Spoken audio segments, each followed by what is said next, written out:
Welcome to Lou's CIS Demos. Today we're going to be talking about how to install and configure portable apps. So what is portable apps? So essentially portable apps is an application that runs on a flash drive. So you can run different applications without having to actually install it on your machine, which is kind of nice. So you can carry around a little personal flash drive with your custom settings, like an example, Firefox, so you can walk around with your bookmarks, your different custom plugins. So essentially you just go to portableapps.com in your browser, and then here on the main screen you're going to see where it says downloaded for free. It is free, and just pay attention to where the click button is because it is in the little tricky spot. So you want to scroll down, click here, don't click over here. And then once you download it, just open up where you have it installed. Before you do that, make sure you plug your flash drive in. Here you can see, here's my flash drive that just popped in. Just going to minimize that for now. And then also want to make sure you pay attention to the drive letter too. So that was drive letter D. So we're going to go ahead and choose English, whatever language you prefer. And then at this time of recording, this is the latest version, 16.01. You have your, licensing agreements. You're gonna click yes, I agree. And then you can choose a couple different things. So if you're gonna do a new install, upgrade an existing one, or you're gonna install a custom folder maybe on your PC, you can do that too. So I'm just going to go with new, and then it's going to be like, how are you going to configure this? Are you going to configure this in a cloud drive, locally on your own computer, locally on your computer for everybody to access it, a custom location? I'm going to go with the default, which is the portable apps on a device. The reason why, if I'm using another computer, I can carry my apps with me. Very easy. So I'm just going to hit next. Here detected the flash drive D. If I would have more than one, I'd have to pick which one I want to use. So I'm going to hit next. And then it's just going to say, this drive you selected, are you sure you want to do this? Basically, yes I do. And then here we click details. If you want to see all the details, what's going to go on, it's pretty quick installation on a relatively fast machine. Now, the one thing I want to do make a comment about, the performance of this does make a difference on flash drive, from one flash drive to another, depending on the speed of the flash drive too. So now it's installed, we're going to hit finish, and then it's going to launch the installer. Here we go.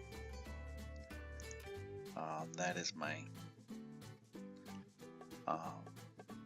antivirus just popping up saying, hey, something new has happened.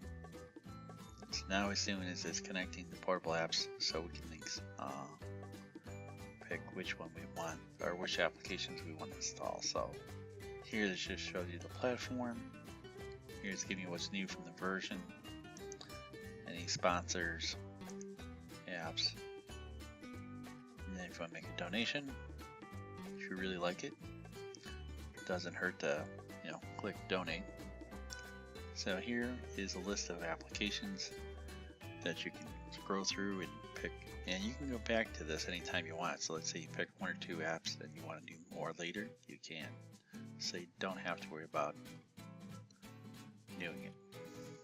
So some of the ones I like to use for my own personal use, I like to use Notepad.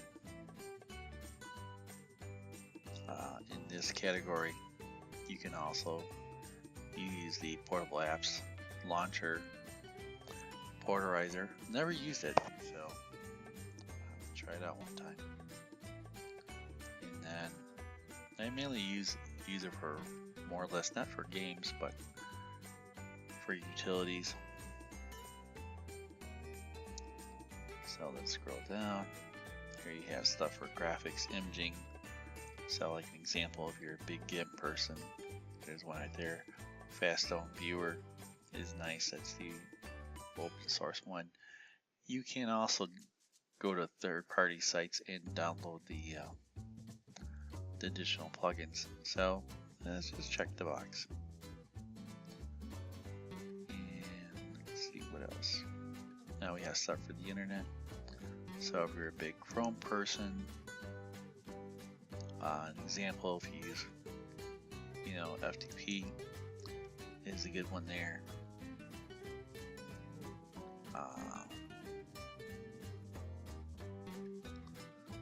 And then Firefox, you can see there's a couple different, different clients.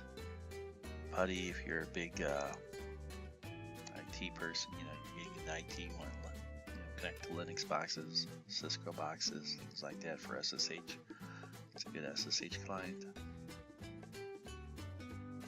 And WinSCP is another one I like to use. You also have WinWget. You get the point. So you can see we have music category and videos. We have an office side. So if you have some additional stuff, where you can even install a local copy of your ebook manager.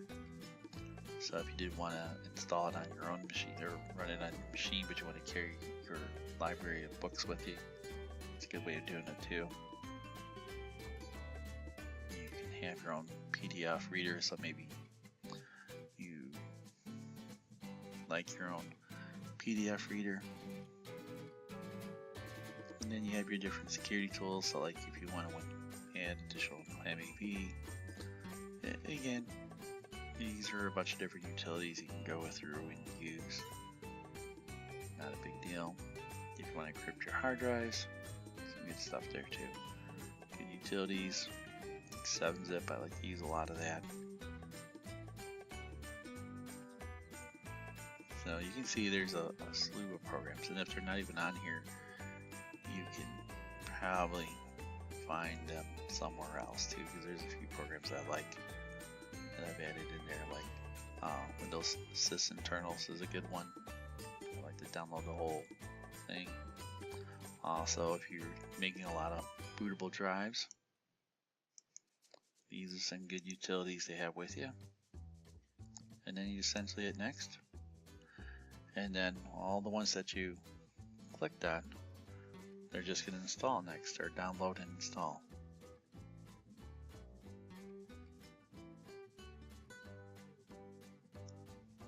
So you can see they're all relatively small programs. And what's nice is you don't have to install these on your machine. So these are little programs you don't use all the time. And with computers having smaller drives now these days with SSDs, if you're buying a very inexpensive machine, getting 120 gigs is small. And using these little programs can help fill it up pretty quickly. We're putting this all on a flash drive, and then having a nice menu system. So let me move this over, go back to this, close this out, and then once these are done downloading and installed, essentially it'll populate right here. And then you have your own personal My Documents, music folder, pictures, videos, explore, do your backups of your apps.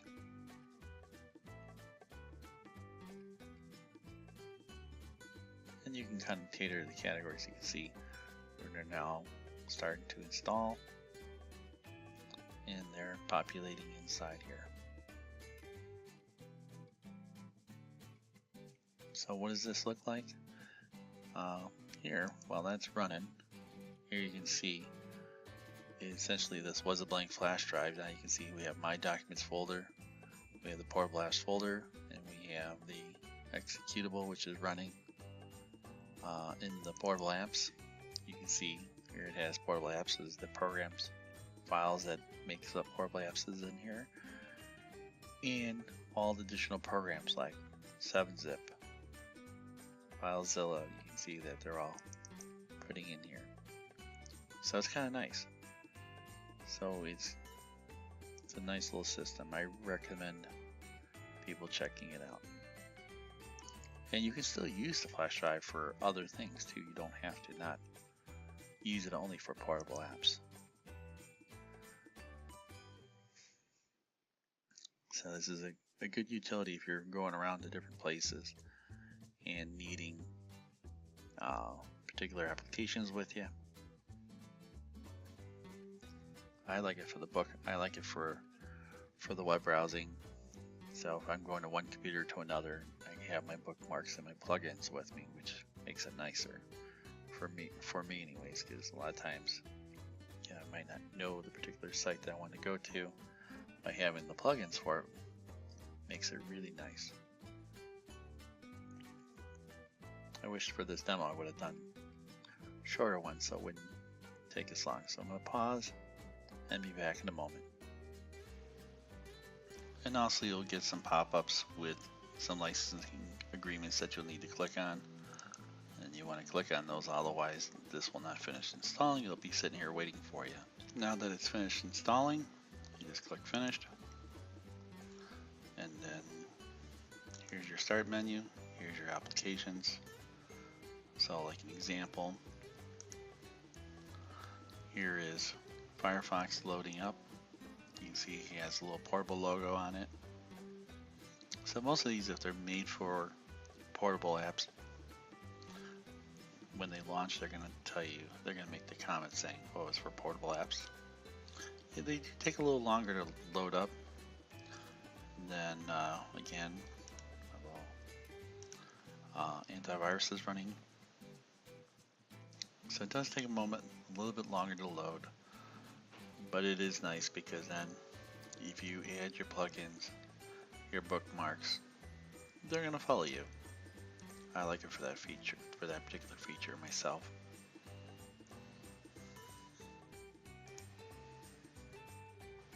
And then again, the one thing you have to remember before you pull out the flash drive, you have to make sure you close out all your apps. So like an example here, let's say I want to eject my flash drive.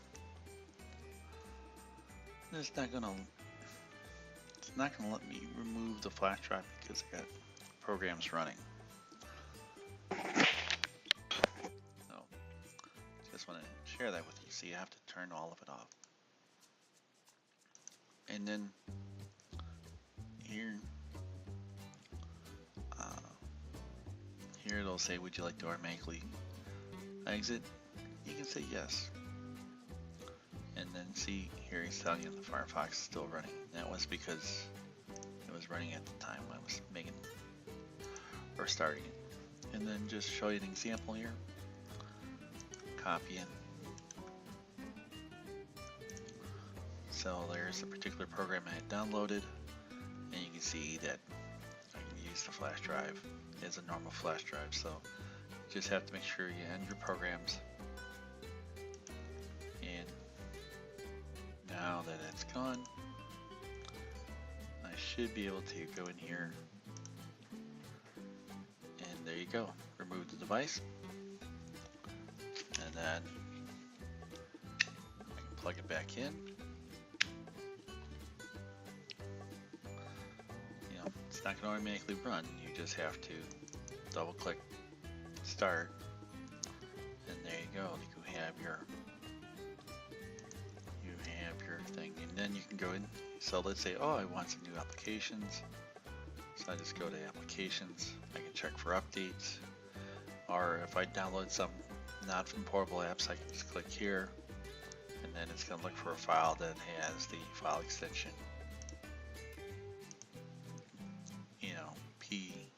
paf.exe or .exe. It's going to look for that file. And again, under options here, we can see how the menu could be. We can change the transparency. We can go with themes. So we don't like that theme, we can go with a new theme. So you can go a couple different ways however you'd like to do it. And then essentially just you can check by categories, by title, by release dates or recently uploaded, and then again it will just load up, and then you're going to pick which one you want to go with, and that's pretty much it. Not too sophisticated at all. It does take a moment for the menu to load up because it is going out to the internet, fetching all the available data for you, and then let's say, oh, I want something, I just want something small. So let's say I want a Z processor. Again, just click on it, hit next. It's going to do the download, and then next it's going to do the install. And then you're going to click yes, I agree to the licensing. Some apps will ask, some apps will do that, some apps won't, and then again it'll tell you it's been added, and there you go. Now Z processor is in here.